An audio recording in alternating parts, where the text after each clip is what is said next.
എല്ലാ കൂട്ടുകാർക്കും കോൾഷോർസ് കിച്ചൻ്റെ പുതിയൊരു വീഡിയോയിലേക്ക് സ്വാഗതം.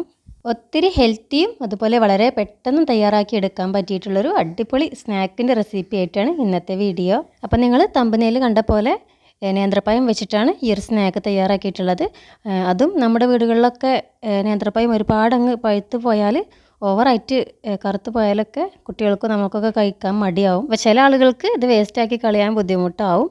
അപ്പോൾ ഇങ്ങനെയുള്ള പഴം വെച്ചിട്ട് തയ്യാറാക്കാൻ പറ്റിയിട്ടുള്ള നല്ല ഹെൽത്തിയും അതുപോലെ ഒത്തിരി ടേസ്റ്റി ആയിട്ടുള്ളൊരു സ്നാക്കാണ് ഇന്ന് കാണിക്കുന്നത്. അപ്പോൾ എൻ്റെ കയ്യിൽ ഇതുപോലെ ഓവറായിട്ട് പഴുത്തിട്ടുള്ള 2 നേന്ത്രപ്പഴം ഉണ്ടായിരുന്നു. ഇനി ഈ പഴത്തിൻ്റെ തൊലിയൊന്ന് കളഞ്ഞെടുക്കണം. ശേഷം ഞാൻ മിക്സിയുടെ ജാർ എടുത്തിട്ടുണ്ട്. ഇതിലേക്ക് തൊലി കളഞ്ഞെടുത്തിട്ടുള്ള ഒരു പഴം ചെറുതാക്കി ഒന്ന് കട്ട് ചെയ്തിട്ട് കൊടുക്കുകയാണ്. അപ്പോൾ പഴം ഞാൻ ഇതുപോലെ കഷ്ണങ്ങളാക്കിയിട്ട് കൊടുത്തിട്ടുണ്ട്. ഇതിലേക്കൊരു 3 ഏലക്ക കൂടെ ചേർത്ത് കൊടുക്കുകയാണ്. ഇതെല്ലാം കൂടെ നന്നായിട്ടൊന്ന് പേസ്റ്റാക്കി അരച്ചെടുക്കണം. ഒട്ടും തന്നെ വെള്ളം ചേർത്ത് കൊടുക്കാതെയാണ് ഇത് അരച്ചെടുക്കേണ്ടത്. അപ്പോൾ ഈ രീതിയിൽ അരച്ചെടുത്തിട്ടുണ്ട്. അതൊരു ഭാഗത്ത് മാറ്റി വെക്കാം. ഇനി നമുക്ക് ഇതിലേക്ക് വേണ്ടിയിട്ടുള്ള കുറച്ച് ഇൻഗ്രീഡിയൻസ് കൂടെ ഒന്ന് തയ്യാറാക്കി എടുക്കാണ്ട്. അതിന് വേണ്ടിയിട്ട് ഞാൻ നോൺ സ്റ്റിക്കിൻ്റെ ഒരു പാന് സ്റ്റൗവിൽ വെച്ച് കൊടുത്തിട്ടുണ്ട്. പാൻ നന്നായി ചൂടാകുമ്പോൾ അതിലേക്ക് 1 ടേബിൾ സ്പൂൺ നെയ്യാണ് ചേർത്ത് കൊടുക്കുന്നത്. നെയ്യൊന്ന് ചൂടായി വരുമ്പോൾ അതിലേക്ക് ചേർത്ത് കൊടുക്കുന്നത് 1 കപ്പ് തേങ്ങ ചിരവിയതാണ്. ഇനി ഈ തേങ്ങയൊന്ന് റോസ്റ്റ് ചെയ്തെടുക്കണം. ഒരുപാട് സമയം ചെയ്തെടുത്തിട്ട് ഡ്രൈ ആയി പോവേണ്ട.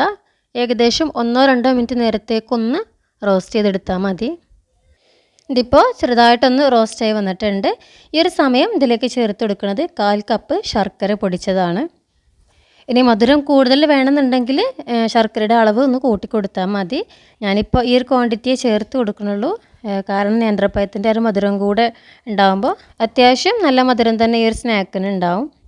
ഇനി ചേർത്ത് കൊടുത്തിട്ടുള്ള ശർക്കരയൊന്ന് മെൽറ്റ് ആവുന്ന വരെ വീണ്ടും ഇളക്കി കൊടുക്കണം. അപ്പോൾ ലോ ഫ്ലെയിമിൽ വെച്ചിട്ട് വേണം ഇത് ചെയ്തെടുക്കാൻ വേണ്ടിയിട്ട്. ഇപ്പോൾ ശർക്കരയൊക്കെ മെൽറ്റ് ചെയ്ത് തേങ്ങയിൽ നല്ല രീതിയിൽ തന്നെ പിടിച്ച് കിട്ടിയിട്ടുണ്ട്. ഇനി നമ്മുടെ സ്നാക്കിന് ഒന്നുകൂടെ രുചി കൂട്ടാൻ വേണ്ടിയിട്ട് 1/4 ടീസ്പൂൺ ചുക്കുപൊടി കൂടെ ചേർത്ത് കൊടുക്കുന്നുണ്ട്. അപ്പോൾ ഇത് തീർത്ത് ഓപ്ഷണലാണ്. നിങ്ങളെ കയ്യിലുണ്ടെങ്കിൽ മാത്രം ചേർത്ത് കൊടുത്താൽ മതി. ചേർത്ത് കൊടുക്കുകയാണെങ്കിൽ ഒന്നുകൂടെ ടേസ്റ്റാണ്. വീണ്ടും നന്നായിട്ടൊന്ന് ഇളക്കി കൊടുത്തതിന് ശേഷം നമ്മൾ നേരത്തെ പേസ്റ്റാക്കി വെച്ചിട്ടുള്ള നേന്ത്രപ്പഴത്തിൻ്റെ കൂട്ട് ഇതിലേക്ക് ഒഴിച്ച് കൊടുക്കുക. അപ്പോൾ ഇതെല്ലാം ചെയ്തെടുക്കുമ്പോൾ ലോ ഫ്ലെയിമിൽ വെച്ചിട്ട് തന്നെ വേണം ചെയ്തെടുക്കാൻ വേണ്ടിയിട്ട്. അപ്പോൾ ഞാൻ ആ കൂട്ട് മുഴുവനായിട്ടും ഇതിലേക്ക് ചേർത്ത് കൊടുത്തിട്ടുണ്ട്. നന്നായിട്ടൊന്ന് മിക്സ് ചെയ്തെടുക്കണം. ഞാനിപ്പോൾ തേങ്ങയും നേന്ത്രപ്പഴത്തിൻ്റെ ആ ഒരു പൾപ്പും കൂടെ നല്ല രീതിയിൽ തന്നെ ജോയിൻ്റ് ചെയ്തെടുത്തിട്ടുണ്ട്. ഇനി ഏറ്റവും അവസാനമായിട്ട് നമ്മളിതിലേക്ക് ചേർത്ത് കൊടുക്കുന്നത് അരിപ്പൊടിയാണ്. ഇതിപ്പോൾ വറുത്തിട്ടുള്ള സാദാ പച്ചരിപ്പൊടിയാണ്. ഞാനിപ്പോൾ ഒരു 1/4 കപ്പ് പൊടി എടുത്തിട്ടുണ്ട്. ഇത് മുഴുവനായിട്ടും ചേർത്ത് കൊടുക്കണില്ല, കുറേശ്ശെയായിട്ടൊന്ന് ചേർത്ത് കൊടുക്കുക. എന്നിട്ട് ഇതൊന്ന് തിക്കാക്കി എടുക്കണം. ഒരുപാടങ്ങ് തിക്കായി പോവരുത്. ഞാനിപ്പോൾ നല്ല രീതിയിൽ നിന്ന് മിക്സ് ചെയ്തെടുത്തിട്ടുണ്ട്. അപ്പോൾ ഈ ഒരു പരുവത്തിലാണ് നമ്മുടെ മാവ് ഉണ്ടായിരിക്കേണ്ടത്. ഇനി നമുക്ക് ഫ്ലെയിം ഓഫ് ചെയ്യാം. ഇനി നമ്മുടെ സ്നാക്ക് തയ്യാറാക്കി തുടങ്ങാം. അപ്പോൾ ഇത് തയ്യാറാക്കുന്നത് വാഴയില വെച്ചിട്ടാണ്. ഞാനിപ്പോൾ കുറച്ച് വാഴയില ഇതുപോലെ കട്ട് ചെയ്തെടുത്തിട്ടുണ്ട്. നന്നായിട്ട് കഴുകി തുടച്ചതിന് ശേഷം ഒന്ന് വാട്ടിയെടുത്തതാണ്. വാട്ടിയെടുത്തിട്ടാവുമ്പോൾ ഇത് ഫോൾഡ് ചെയ്തെടുക്കുന്ന സമയത്ത് പൊട്ടിപ്പോവാതെ കിട്ടും. ഇനിയിപ്പോൾ ഒരു പീസ് ഇല എടുത്തിട്ടുണ്ട്. ഇത് ഞാനിപ്പോൾ ഈ വീഡിയോയിൽ കാണിക്കുന്നത് പോലെ ഒന്ന് ഫോൾഡ് ചെയ്തെടുക്കുകയാണ്. അപ്പോൾ നിങ്ങൾക്ക് കഴിയുന്ന ഏത് രീതിയിൽ വേണമെങ്കിലും ഇത് തയ്യാറാക്കി എടുക്കുക. ഞാനിപ്പോൾ ഈ ഒരു മെത്തേഡിലാണിത് ചെയ്തെടുക്കുന്നത്. ആദ്യം ഇലയുടെ 2 ഭാഗവും ഇതുപോലെ ഒന്ന് മടക്കി കൊടുക്കുക. അപ്പോൾ ഈ രീതിയിൽ കിട്ടും. ഇനി ഇതിൻ്റെ ഉൾഭാഗത്തായിട്ട് നമ്മൾ തയ്യാറാക്കി വെച്ചിട്ടുള്ള ഫില്ലിങ്ങിൽ നിന്നും കുറച്ചെടുത്തിട്ട് ഇട്ട് കൊടുക്കുക.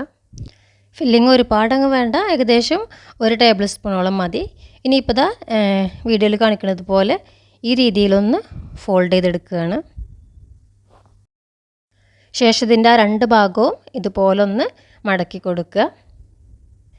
അപ്പോൾ ഇതുപോലെ ട്രയാങ്കിൾ ഷേപ്പിലാണ് ഇത് അവസാനമായിട്ട് കിട്ടുക. ഇതിന് നമുക്കൊരു ആവിപാത്രത്തിലേക്ക് വെച്ച് കൊടുക്കുക. ഈ രീതിയിൽ ബാക്കിയുള്ള എല്ലാതും നമുക്കൊന്ന് ഫോൾഡ് ചെയ്തെടുക്കുക. ഇനി നിങ്ങൾക്ക് ഇങ്ങനെ ചെയ്തെടുക്കാൻ ബുദ്ധിമുട്ടാണെങ്കിൽ നിങ്ങൾക്ക് കഴിയുന്ന രീതിയിൽ ആക്കിയെടുത്താൽ മതി. അപ്പോൾ ബാക്കിയുള്ളത് മുഴുവനും ഞാൻ ഇതുപോലെ ഫോൾഡ് ചെയ്തെടുത്തിട്ടുണ്ട്. ഇനി നമുക്കിതൊന്ന് സ്റ്റീം ചെയ്തെടുക്കണം. ഇപ്പോൾ വെള്ളം നന്നായിട്ട് തിളച്ച് വന്നിട്ടുണ്ട്. ഇനി ഇതിന് മുകളിലായിട്ട് നമ്മൾ തയ്യാറാക്കിയിട്ടുള്ളത് വെച്ച് കൊടുക്കുക. ഇനി അടച്ച് വെച്ച് കൊടുത്തതിന് ശേഷം ഒരു 10 മിനിറ്റ് നേരത്തേക്കെങ്കിലും ഒന്ന് ഇത് ആവി കയറ്റിയെടുക്കണം. 10 മിനിറ്റിന് ശേഷമാണ് ഞാനിപ്പോൾ ഇത് ഓപ്പൺ ചെയ്യണത്. ഇപ്പോൾ നല്ല രീതിയിൽ ഇത് കുക്കായി കിട്ടിയിട്ടുണ്ട്. ഇത് ചൂടാറിയതിന് ശേഷം ഒരു പാത്രത്തിലേക്ക് മാറ്റി കൊടുക്കുക. അപ്പോൾ ദാ വളരെ ഈസിയും അതുപോലെ ഒത്തിരി ഹെൽത്തി ആയിട്ടുള്ള നേന്ത്രപ്പഴം വെച്ചുകൊണ്ടുള്ള സ്നാക്ക് തയ്യാറായിട്ടുണ്ട്. അപ്പോൾ നമ്മുടെ വീടുകളിലൊക്കെ സാധാരണ കാണുന്നതാണ് പഴുപ്പേറിയിട്ടുള്ള നേന്ത്രപ്പഴമൊക്കെ വേസ്റ്റാക്കി കളയണത്. അപ്പോൾ ഇനി എന്ത് ചെയ്യുക, ഇങ്ങനെ വേസ്റ്റാക്കി കളയാതെ ഇതുപോലുള്ള സ്നാക്കൊക്കെ തയ്യാറാക്കി കൊടുത്താൽ മതി. നമ്മളിത് ആവിയിൽ വേവിച്ചെടുക്കുന്നതുകൊണ്ട് തന്നെ ഒത്തിരി ഹെൽത്തിയാണ്. അതുപോലെ കുട്ടികൾക്കും മുതിർന്നവർക്കൊക്കെ തീർച്ചയായിട്ടും ഇഷ്ടപ്പെടും. സൂപ്പർ ടേസ്റ്റാണ്.